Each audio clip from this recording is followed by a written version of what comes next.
They tell you financial freedom is the goal, the place where you finally breathe, where the pressure stops, where you finally arrived. But what if that place doesn't exist? What if financial freedom isn't a destination at all, but a product sold to you again and again, wrapped in motivation, packaged as discipline, marketed as mindset? Have you ever noticed how it always feels close, yet somehow always just out of reach? While you're constantly told you're not there yet, just one more habit, one more book, one more morning routine, one more year. And while you prepare for that future moment, your life stays on standby. You don't decide now. You don't say no now. You don't leave now. Because motivation taught you to wait, to optimize yourself, to become ready. They don't tell you to act, they tell you to improve. Because as long as you're improving, you're not moving. And as long as you believe control comes after you can afford it, you stay exactly where you are. But what if that is the biggest lie of all? Stay. This video won't motivate you. It won't give you goals. It will do just one thing: show you why that promised escape keeps slipping away every single time you get close.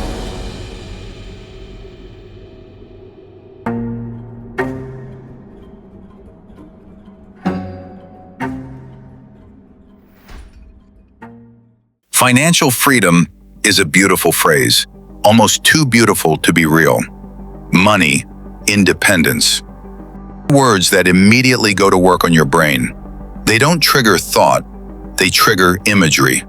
A laptop on a beach, a coffee on a Monday morning, a life where you decide when to wake up, when to work, and when not to.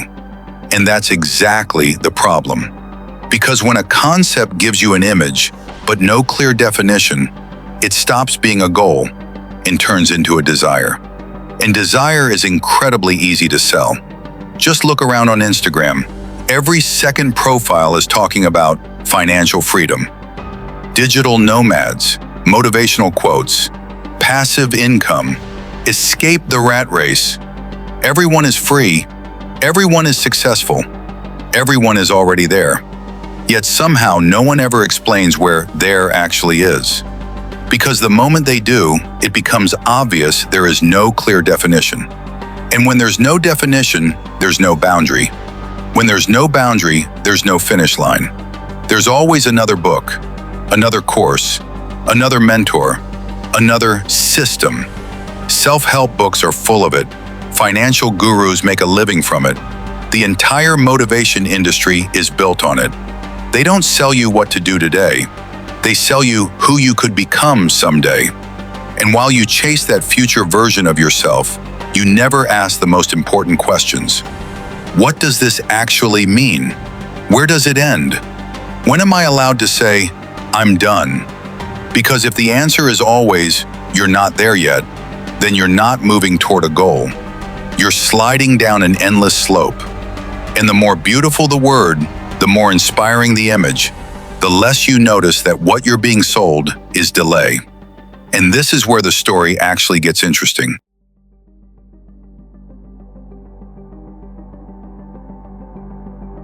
Pay attention. No one ever gives you a clear number. No one tells you how much money is enough, what level of income is supposed to be sufficient, where the line actually is. There's no figure, there's only one sentence. You're not there yet. And that's not uncertainty, that's design. Because the moment there's a clear line, the moment the end becomes measurable, someone eventually reaches it. And that's dangerous. Reaching the end means you stop running. You stop optimizing. You stop reacting to every new promise. So the line stays invisible. Because where there's no clear end, there's no permission to stop. Only motion. Always forward. Always slightly later. And systems love people who move without ever being allowed to finish. Because someone who never finishes is always willing to work a little more, accept one more condition, adjust to one more rule. They don't push back, don't pause, don't say enough. They keep moving, and they believe it's their choice. But the real trick isn't taking anything away. It's never telling you when stopping would be legitimate.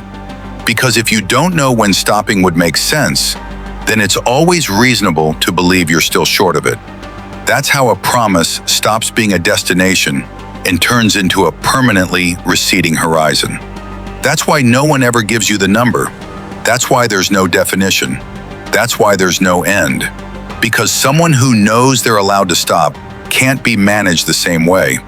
And in the world of luxury and power, that distinction is understood perfectly.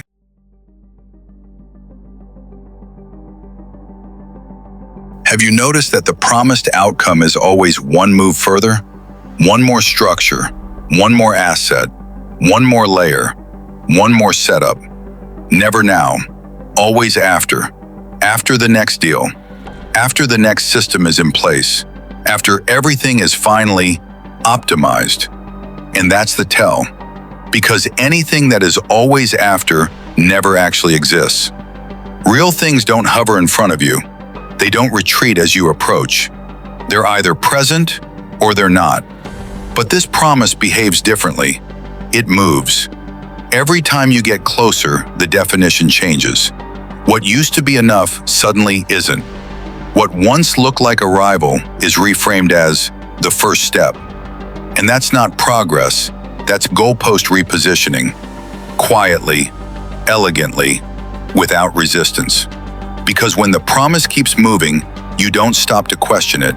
You assume you are the variable, that you need more scale, more sophistication, more layers between you and the outcome. And while you're busy building structures, someone else already operates from above. Because at the top, the setup comes second. Authority comes first. So if what you're chasing is always one move away, one layer deeper, 1 year later, then it isn't freedom. It's a mechanism. And the real question isn't how many moves it will take. The real question is, who benefits from you never being allowed to finish?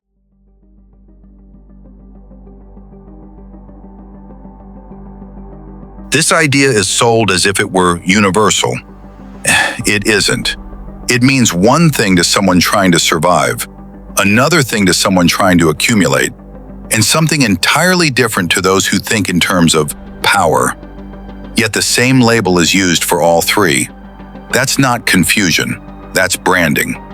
Because one word can cover multiple realities, and when realities are blended, no one knows which game they're actually playing.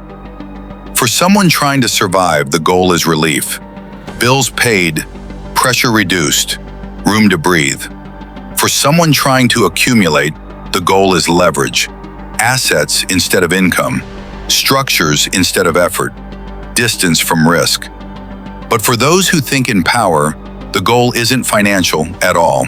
It's access without explanation, influence without exposure, operating above consequence. And notice something important. Only the first two are ever discussed publicly. Survival and accumulation are safe topics. Power isn't. Because the moment the goal is understood as position rather than money, the illusion breaks. So the language stays vague, wide enough to include everyone, precise enough to explain nothing. One promise, different interpretations, no shared definition, and that's perfect. Because clarity would force comparison. Comparison would reveal hierarchy, and hierarchy would expose who was never meant to arrive. That's why the same label is repeated everywhere. It sounds equal. It feels attainable. It hides the fact that not everyone is chasing the same outcome. Some are chasing comfort, some are chasing security, and some already have the outcome. They're chasing control. And as long as those realities stay blended, the system remains stable. Because no one argues with a word that means something different to everyone.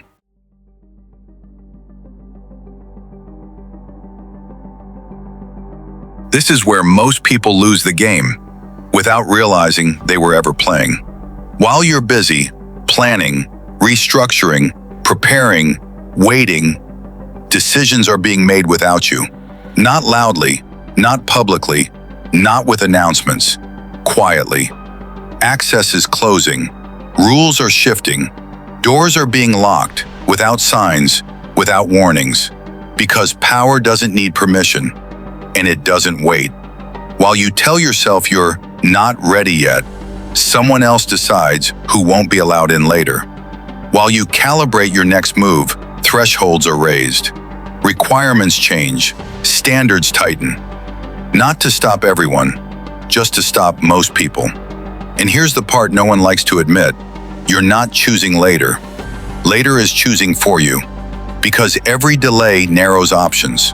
Every pause reduces leverage. Every not yet hands control to someone who never paused. Real power doesn't wait for confidence. It doesn't wait for clarity. It doesn't wait for comfort. It moves first and explains later. That's why those at the top don't talk about readiness. They talk about timing. And timing is never neutral. By the time something becomes obvious, it's already decided. By the time access looks restricted, it's already closed. And by the time you feel ready, the rules have changed. This is the illusion of chasing freedom. You think you're preparing for a better place. In reality, you're watching options disappear. Not because you failed, not because you weren't smart enough, but because you waited inside a system that rewards movement, not intention. And that's the part they never say out loud.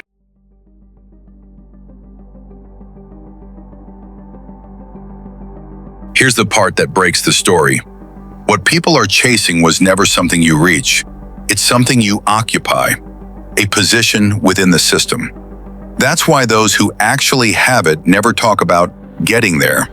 They talk about what they refuse, what they ignore, what they never respond to. They don't ask, "Can I afford this?" They ask, "Why would I engage at all?" That's the shift. This isn't about having more options. It's about needing fewer explanations. At the top, it looks like this: saying no without consequences, walking away without justification, entering rooms without credentials, not because of money. And this is where the narrative collapses. All the talk about income, assets, optimization, it misses the point. Money can buy comfort, it can buy insulation, it can buy time, but it cannot buy standing.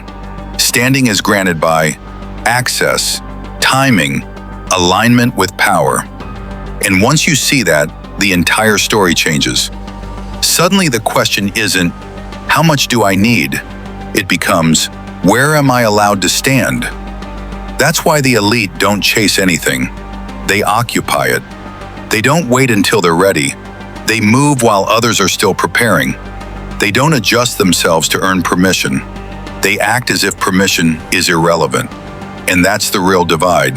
Not rich versus poor, not motivated versus lazy, but those who keep preparing and those who never needed a finish line. This is the part that never makes it into books, because you can't sell a course on position. You can only recognize it, and once you do, you can't unsee it.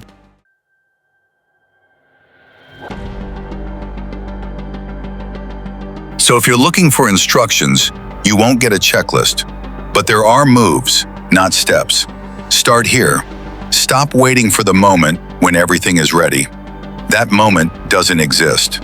Stop adjusting yourself for permission. No one at the top ever asked for it. Stop measuring freedom in numbers alone. Numbers only buy comfort. Instead, pay attention to this. Notice where you're allowed to say no and where you aren't. Notice which conversations you're expected to justify yourself in and which ones you're not. Notice which rooms require credentials and which ones require alignment. That's where position begins. Not with action, with awareness. Because once you see where the invisible lines actually are, you stop running toward freedom and start standing where it already exists. If this video made you think, if it showed you a world you always felt was real but no one ever dared to explain, then you're exactly where you need to be. Fake-off luxury isn't about admiration, it's about revelation. We uncover the systems the elite will never discuss and reveal what luxury really means behind the curtain. If you're ready to see more, subscribe, give it a like, turn on notifications, and stay with us. Because in this world, those who know the rules play a completely different game.